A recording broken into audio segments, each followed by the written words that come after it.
نحمده ونصلي ونسلم على رسوله الكريم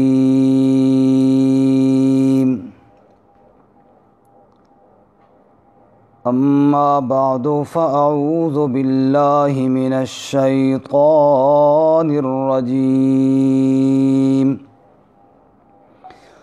بسم الله الرحمن الرحيم الحمد لله رب العالمين الرحمن الرحيم مالك يوم الدين إياك نعبد وإياك نستعين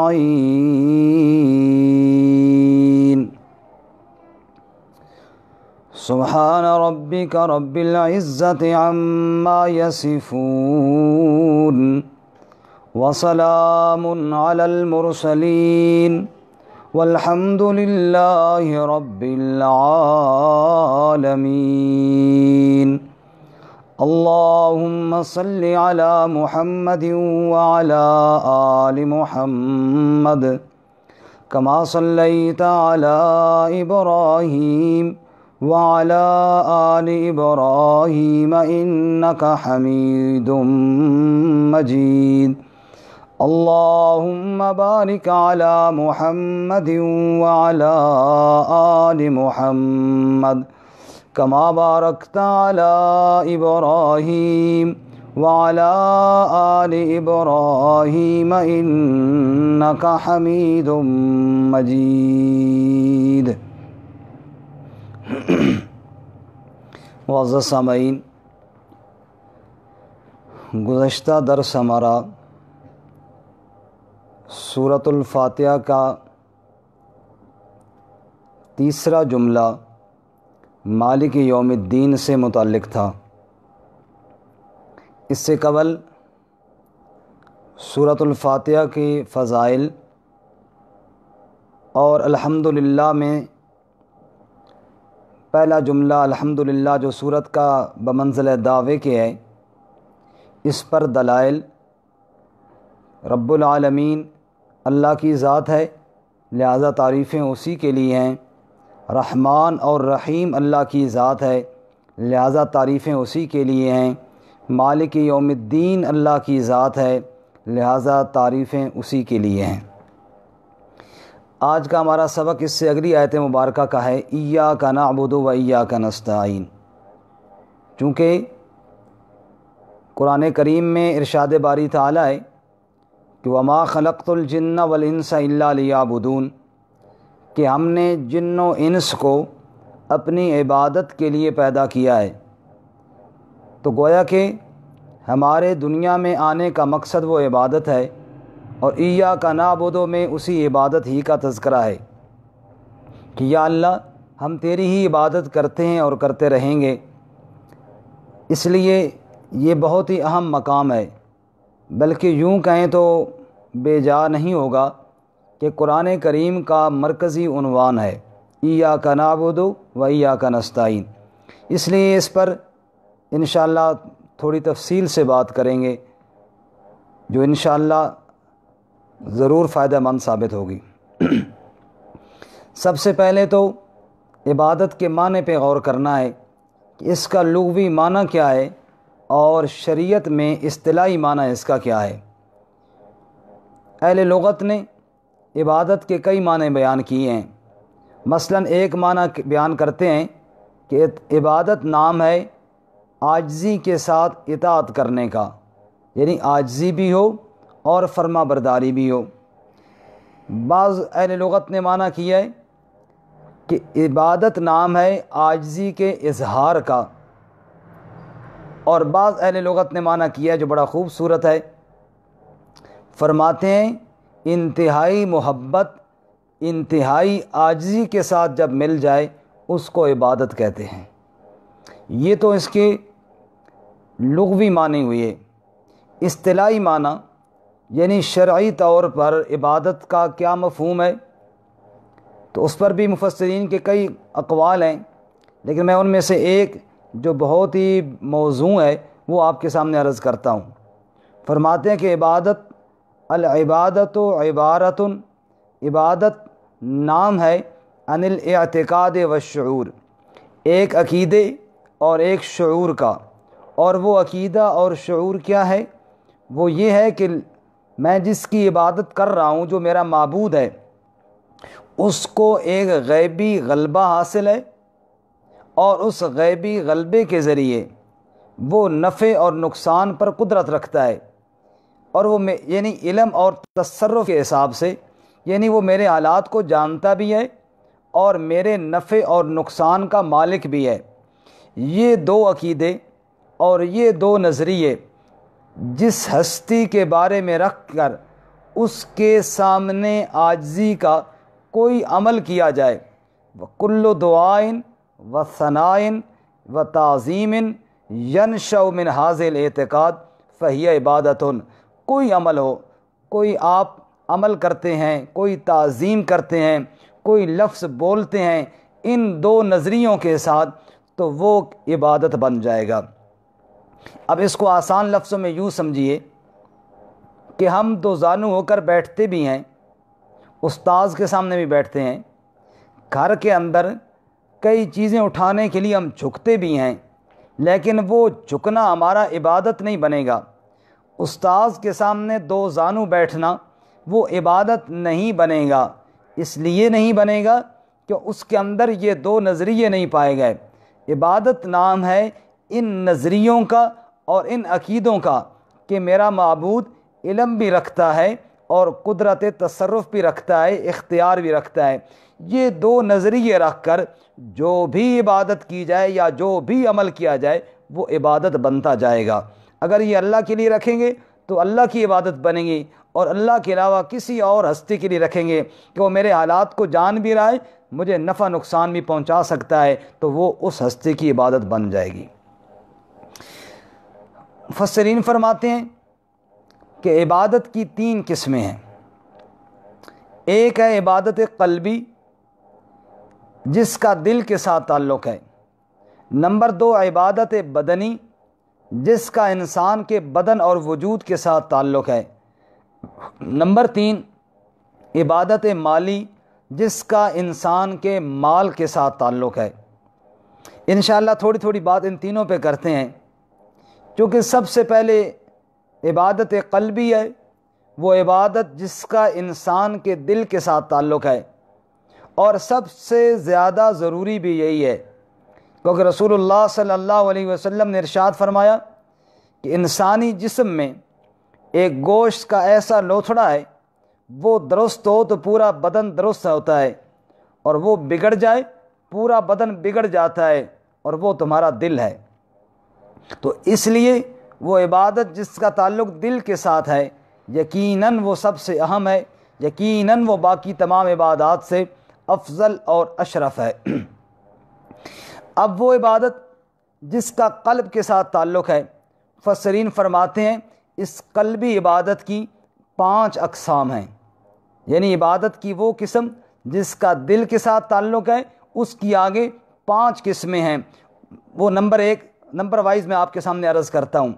سب سے پہلے نمبر 1 اخلاص، نمبر 2 محبت، نمبر 3 توکل، نمبر 4 رجا یعنی امید، نمبر 5 خوف۔ یہ 5 چیزیں، اب میں تھوڑی تھوڑی ان کی وضاحت کرتا ہوں۔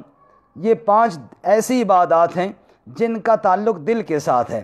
نمبر 1 اخلاص، کوئی عمل بھی ہے جب تک دل میں اللہ ہی کی رضا نہ ہو تب تک وہ عمل خالص اللہ کی عبادت نہیں بنتا۔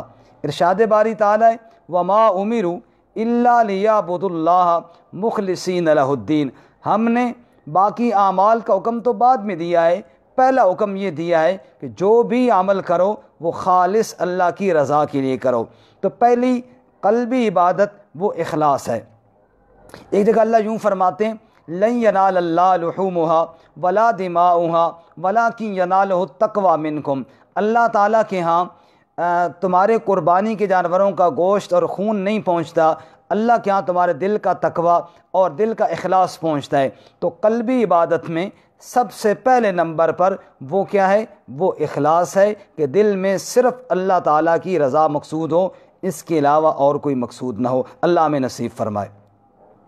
قلبی عبادت میں دوسری قسم ہے محبت، کہ اللہ تعالیٰ کی جو عبادت کی جائے وہ محبت کے جذبے کے ساتھ کی جائے، وہ اس شوق کے ساتھ کی جائے کہ وہ میرا معبود ہے اور میں اس کا عابد ہوں، اور مجھ پر لازم ہے کہ میں اپنے معبود کے سامنے سجدہ ریز ہو جاؤں، مجھ پر لازم ہے کہ میں اپنے معبود کی عبادت کروں۔ اللہ کی محبت کے جذبے کے ساتھ عبادت کی جائے۔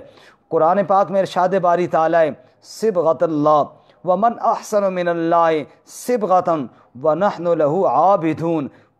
اللہ تعالیٰ کا رنگ، یعنی قبلنا صبغۃ اللہ، اور ہم نے تو اللہ کا رنگ قبول کیا، اور رب سے زیادہ خوبصورت کوئی ہے ہی کوئی نہیں ہے۔ جب اللہ سے خوبصورت کوئی نہیں اور ہم نے اللہ کے رنگ کو قبول کیا ہے، اس لیے نحن له عابدون، ہم اس کی عبادت کریں گے، اس کی عبادت کرنے والے ہیں۔ معلوم ہوا اللہ کی عبادت محبت کے جذبے کے ساتھ کرنا، یہ قلبی عبادت ہے۔ اور اسی کے ساتھ والی آیت میں ہے، قُلْ أَتُحَاجُّونَنَا فِي اللَّهِ وَهُوَ رَبُّنَا وَرَبُّكُمْ، ارے تم ہم سے رب کے بارے میں جھگڑا کرتے ہو، وہ تو ہمارا بھی رب ہے، تمہارا بھی رب ہے، مطلب وہ ہمارا پالنے والا رب ہے، اس کی عبادت ہم کیوں نہ کریں؟ ہم محبت کے جذبے کے ساتھ اپنے اللہ کی عبادت کریں گے۔ تو محبت کا تعلق چونکہ دل کے ساتھ ہوتا ہے، اس لیے مفسرین فرماتے ہیں دل کی عبادت قلبی ہے، وہ محبت۔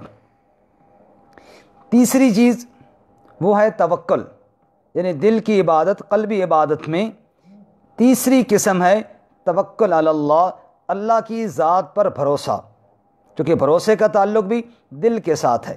قرآن کریم میں اللہ تعالیٰ فرماتے ہیں فَإِذَا عَزَمْتَ فَتَوَكَّلْ عَلَى اللَّهِ إِنَّ اللَّهَ يُحِبُّ الْمُتَوَكِّلِينَ، جب کسی کام کا عزم کر لیں، ارادہ کر لیں، فتوکل علی اللہ، پھر بھروسہ اللہ کی ذات پر رکھیں، ان اللہ یحب المتوکلین، اللہ توکل اور بھروسہ کرنے والوں کو پسند کرتے ہیں اور محبت کرتے ہیں۔ ایک جگہ فرماتے ہیں وعلی اللہ فلیتوکل المؤمنون، ایمان والے اپنے اللہ ہی پر بھروسہ کیا کرتے ہیں۔ ایک جگہ فرماتے ہیں وعلی اللہ فلیتوکل المتوکلون، توکل کرنے والوں کو چاہیے وہ اللہ ہی پر توکل کریں اور اللہ ہی پر بھروسہ کریں۔ تو کوئی کام بھی کرنا ہے، مثال کے طور پر جہاد کے لیے آپ نکلے ہیں، تو جہاد کے اندر، جہاد چونکہ ایک عبادت ہے، اور اس پر بھروسہ اللہ کی ذات پر رکھنا یہ قلبی عبادت ہو جائے گی۔ اور عبادت کی چوتھی اور پانچویں قسم وہ امید اور خوف ہے، رجا اور خوف، چونکہ رجا اور خوف ان دونوں کا تعلق بھی دل کے ساتھ ہے۔